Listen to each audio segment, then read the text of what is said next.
자, 오늘 우리에게 주시는 하나님의 말씀 고린도후서 1장 3절에서 10절까지입니다. 고린도후서 1장 3절에서 10절입니다. 우리가 작은 숫자가 모였지만 힘써 큰 소리로 한번 읽겠습니다. 서로가 한번 힘을 북돋아 주시기 바랍니다. 고린도후서 1장 3절에서 10절까지 제가 먼저 한 절 읽겠습니다. 우리 주 예수 그리스도의 하나님과 아버지를 찬송합니다. 그분은 인자하신 아버지시며 모든 위로의 아버지이십니다.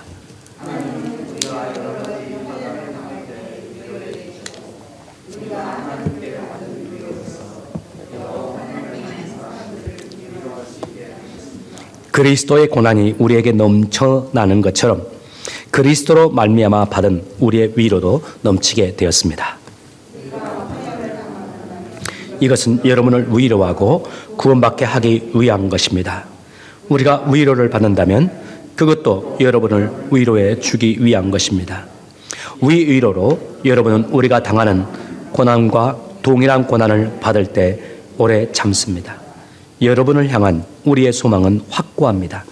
왜냐하면 여러분이 우리가 당하는 고난에 참여한 것처럼 우리가 받은 위로에도 참여하고 있음을 알기 때문입니다.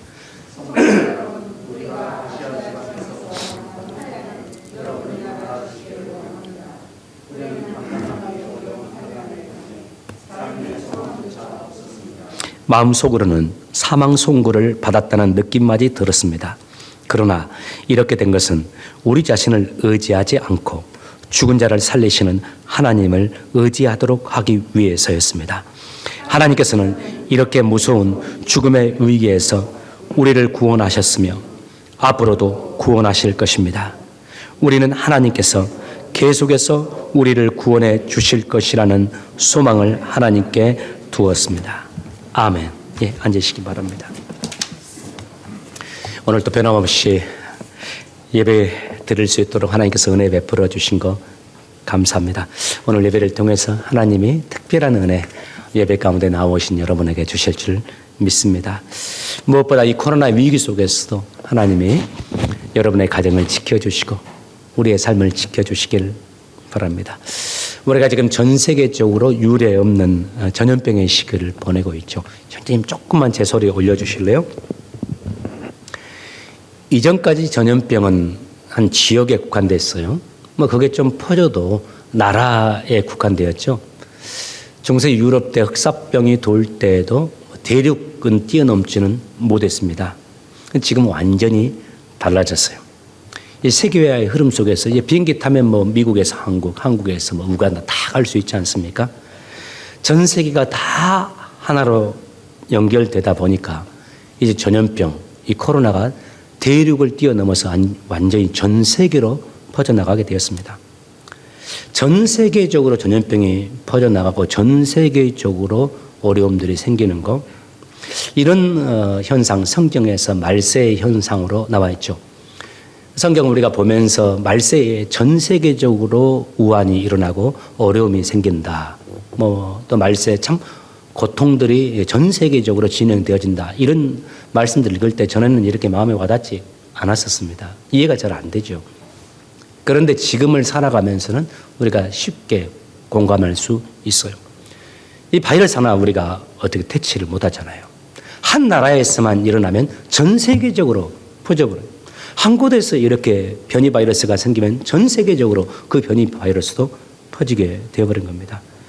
성경에서 말씀에 가까울수록 이렇게 전 세계적인 재앙이 진행될 것이라고 예언되어 있고 우리가 그렇게 알고 있습니다. 이 때를 가리켜서 성경에서는 환난이다 이렇게 표현합니다. 오늘 본문이 예수님의 제자들인 우리가 이 환난의 때를 어떻게 살아갈 것인가에 대해서 이 세 가지 모습을 제시하고 있어요. 그 첫 번째입니다. 1절을 보십시오. 우리 주 예수 그리스도의 하나님과 아버지를 찬송합니다. 그분은 인자하신 아버지시며 모든 위로의 아버지십니다. 그리스도인들도 환난을 만나죠. 이 환난의 때를 지나면서 우리가 기억해야 될까?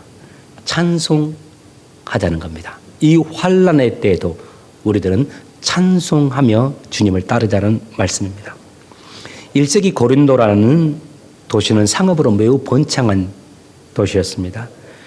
그때 당시 도시들을 비교해 볼 때 고린도가 상당히 부유했던 도시로 기록이 되어 있어요.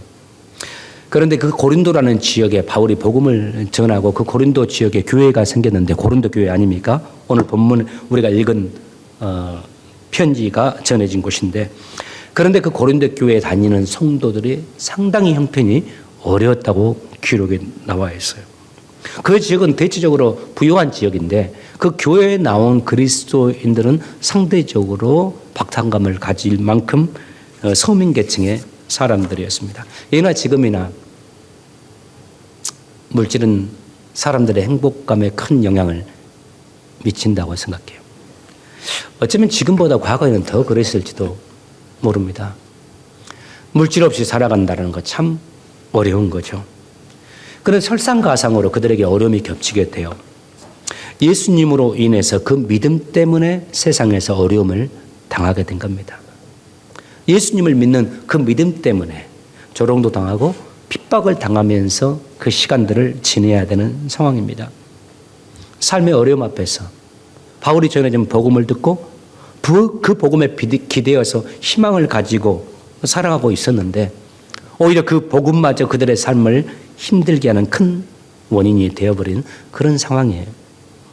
바울은 이런 현실 속에 있는 고린도 교인들에게 편지를 씁니다. 그리고 그 편지의 시작이 이렇습니다. 우리 주 예수 그리스도의 하나님과 아버지를 찬송합니다.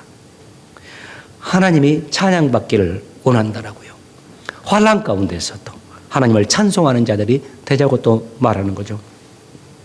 어떤 중국 선교사님이 전해준 이야기입니다. 이분이 이 선교사가 되기 이전에 중국의 단기 선교를 종종 갔던 모양입니다.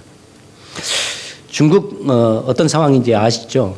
조금씩 때로는 예배를 드릴 수 있는 상황도 되기도 하지만 중국은 기본적으로 대체적으로 현지 속에서는 함께 예배를 드릴 수 있는 상황이 못 됩니다. 공안들에게 잡혀갈 수가 있고, 중국 현지에 가서 복음을 전하고 선교를 갔다가 단기 선교를 갔다가 주일을 앞둔 토요일이 되었어요.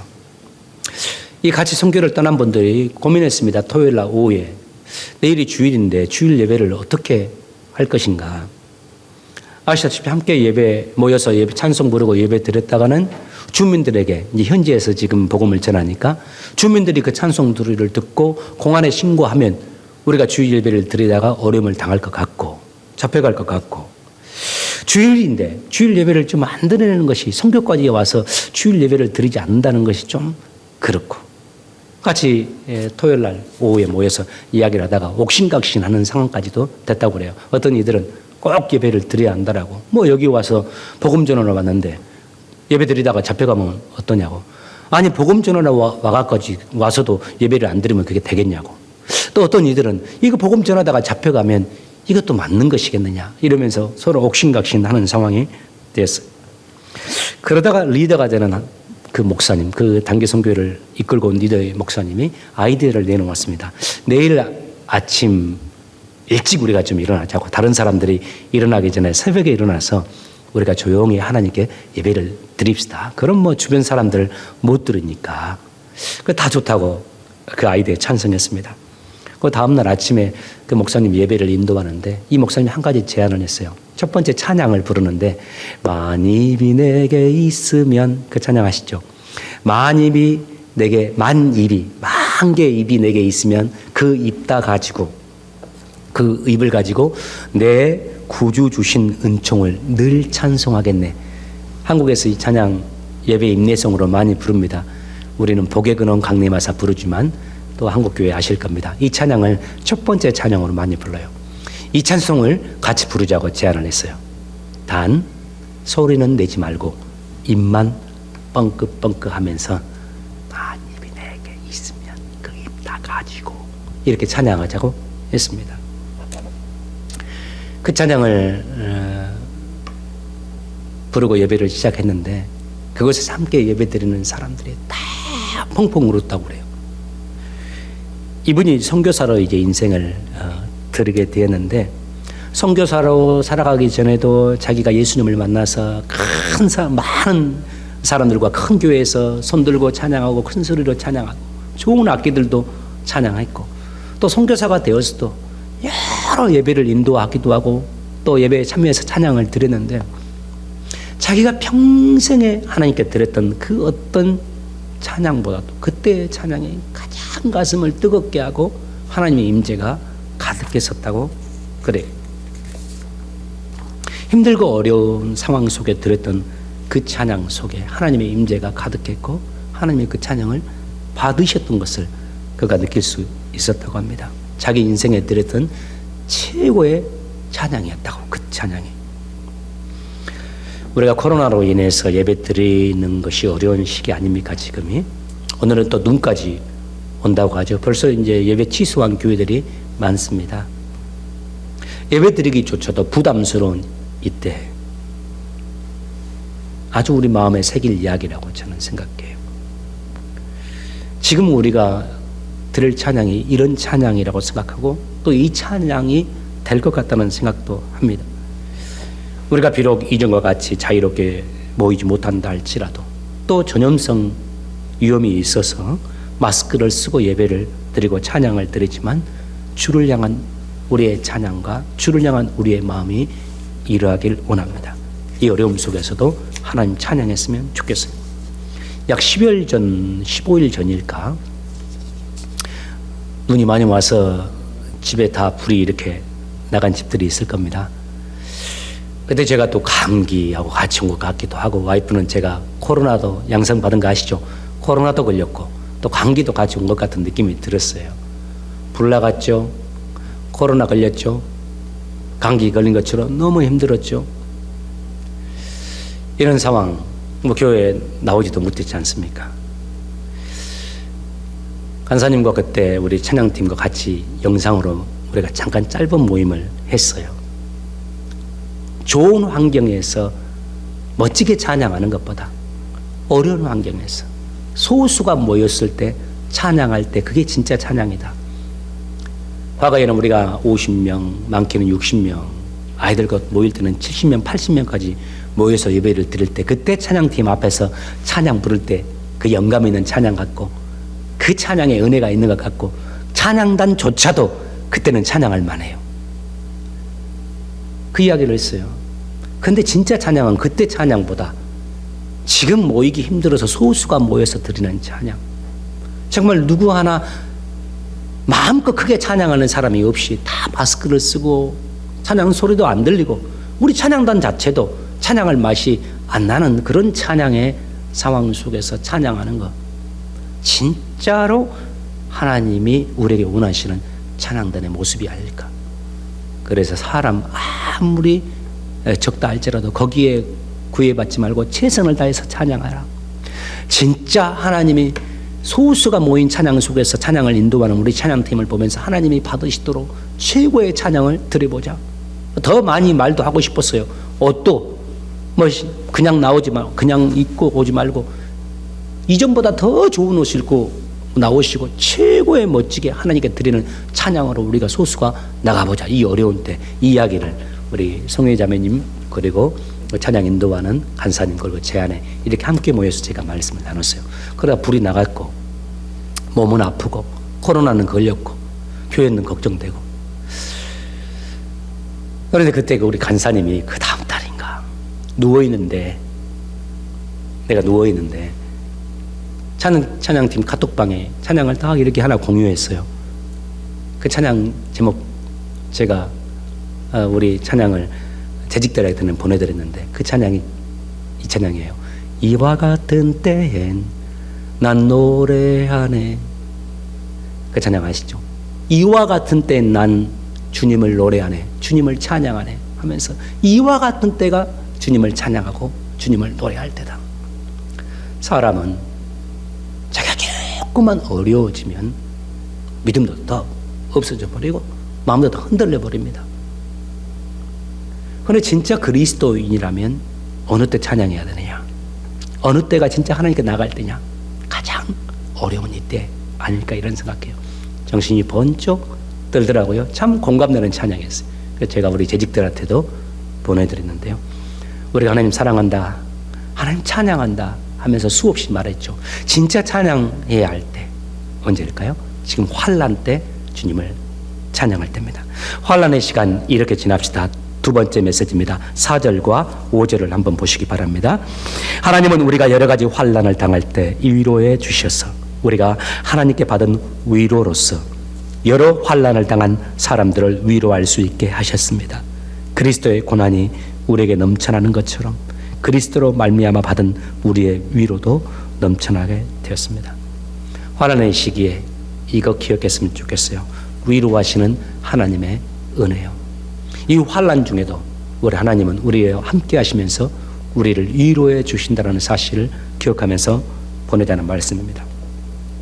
성경을 보시면 아실 거예요. 우리가 예수 믿는 사람이 되었다고 그래서 그 사실 때문에 자동적으로 하나님이 우리에게서 그 고난을 면제시켜 주신다라고 성경은 말하지 않습니다. 우리 찬송에 하나님은 너를 지키시는 자 너의 환난을 명쾌하시며 이 찬양 있죠. 하나님이 우리의 환난을 명쾌하시며 하나님이 환난을 명쾌해 준다 했지 않습니까? 하나님이 너의 환난을 내가 다 명쾌해 줄 것이다 이 말씀을 한 게 아니라 시편 기자가 하나님이 너의 환난을 명쾌해 주기를 바란다 하면서 소망과 바람을 말할 뿐이에요. 하나님이 우리 예수 믿는다고 해서 우리의 환난 다 면해 준다는 말씀 아닙니다. 오히려 16장 요한복음 16장 23절에서 우리 예수님이 이렇게 말씀하시죠. 세상에서는 너희가 환난을 당하나 담대하라. 세상에서는 우리가 이 땅에 사는 동안에는 너희도 환난을 당한다. 이게 제자들에게 하시는 말씀이에요. 세상에서는 우리가 환난을 당하게 될 것이라고 우리 주님도 말씀해요. 지금처럼 전 세계 환난기 불신자들만 이 어려움 당하는 거 아니잖아요. 우리 예수 믿는 사람들도 당합니다. 이 환난 코비드의 환난뿐만 아니라 인생을 살다 보면 우리 그리스도인들이 환난 당할 수 있습니다. 경제적으로도 환난을 당할 수 있죠. 질병으로도 환난을 당할 수 있습니다.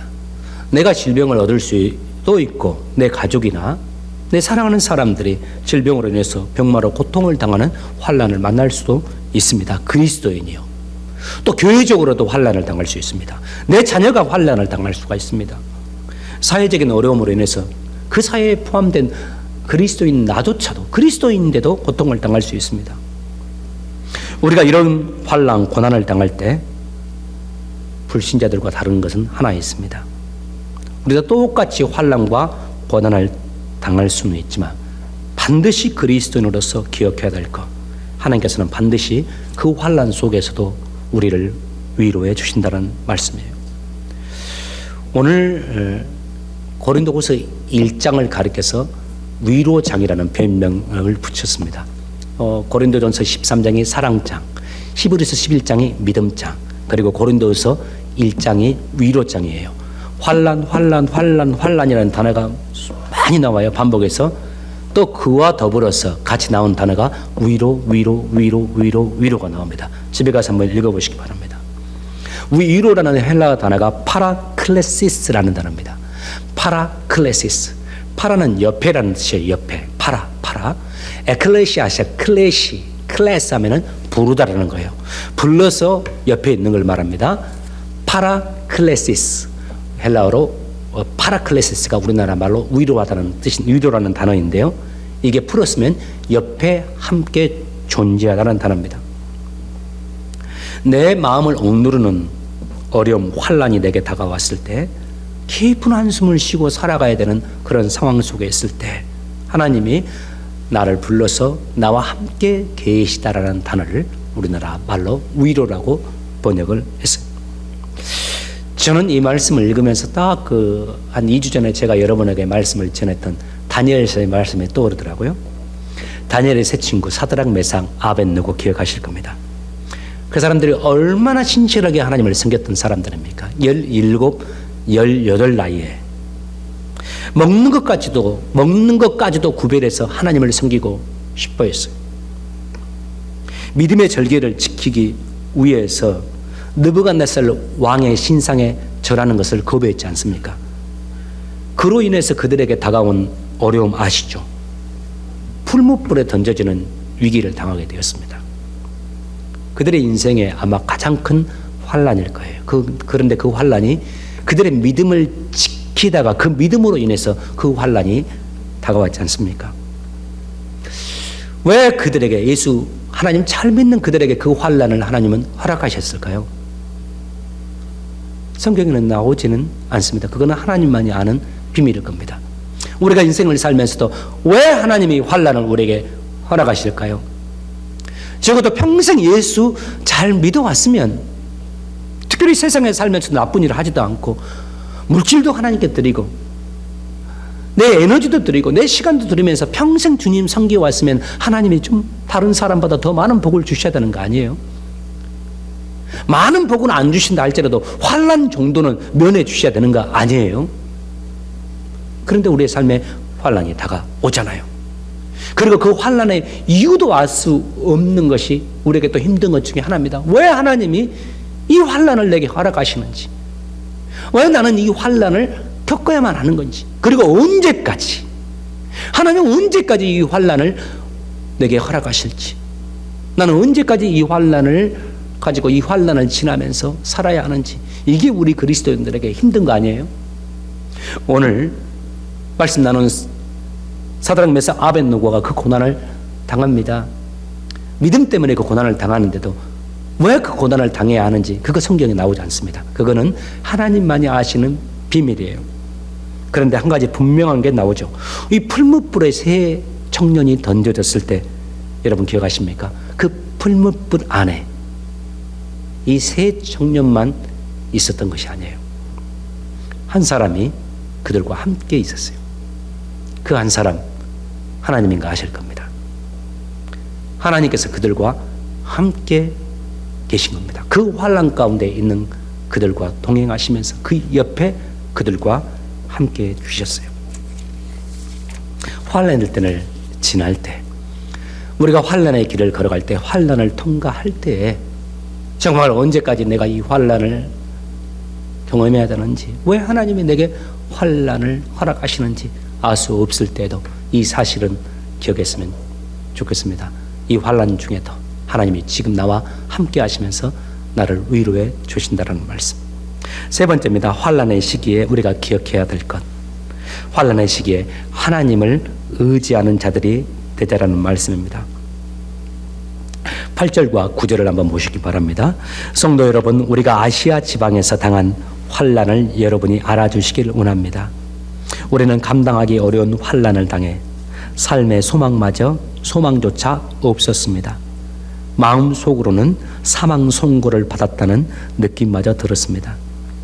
그러나 이렇게 된 것은 우리 자신을 의지하지 않고 죽은 자를 살리시는 하나님을 의지하도록 하기 위해서였습니다. 일반적으로 사람들은 일이 잘 풀릴 때는 자기 자신을 과신하거나 혹은 또 한 걸음 더 나아가서 자기 우상화에 빠지거나 또 영적 허영에 빠집니다. 내 실력, 내 아이디어, 내 능력, 이것에 대해서 자신감을 넘어서서 오히려 교만한 거, 오만해지는 거, 또 건방짐이 우리에게 있을 수 있어요. 그러다가 어려움을 당하게 되면, 그리고 내 힘으로 감당하기 힘든 수준의 환난을 만나게 되면 그것들이 부서지게 되죠. 자기 자신이 부서집니다. 교만도 부서지고 오만함도 부서집니다. 물론 환난이 닥쳐도 깨닫지 못하거나 오히려 더 망가지는 사람들도 있습니다. 더 공격적으로 되어지기도 하고 하나님을 원망하기도 하고 주변 사람들과 함께 더 갈등하는 사람들도 있지만은, 그러나 대부분의 하나님의 사람들은 다르죠. 그때 교만함이 깨집니다. 그때 겸손해집니다. 우리 안에 있는 허영심, 건방짐들이 다 무너지게 됩니다.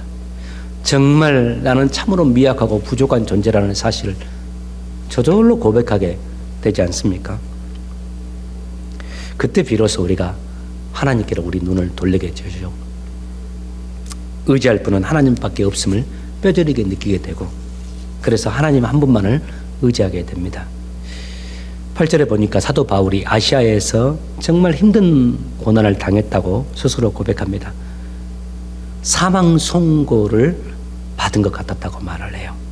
한마디로 말하면 살 수 없다. 나 이제 죽게 됐다라고 확신하게 됐다는 겁니다. 혹은 차라리 죽었으면 좋겠다. 살 소망이 없어졌다고 말하죠. 그런데 그가 그 환난을 통과한 이후에 하나님은 왜 그렇게 힘든 상황, 환난을 자기에게 허락했는지를 이렇게 그 이유를 설명하는 겁니다. 우리 자신을 의지하지 않고 하나님을 의지하도록 하기 위해서. 나 자신을, 우리를 의지하지 아니하고 하나님을 의지하도록 하기 위해서 그 환난을 자기에게 허락하셨더라고요. 우리가 지금 코로나 바이러스로 인해서 전 세계적인 환난을 당하고 있죠.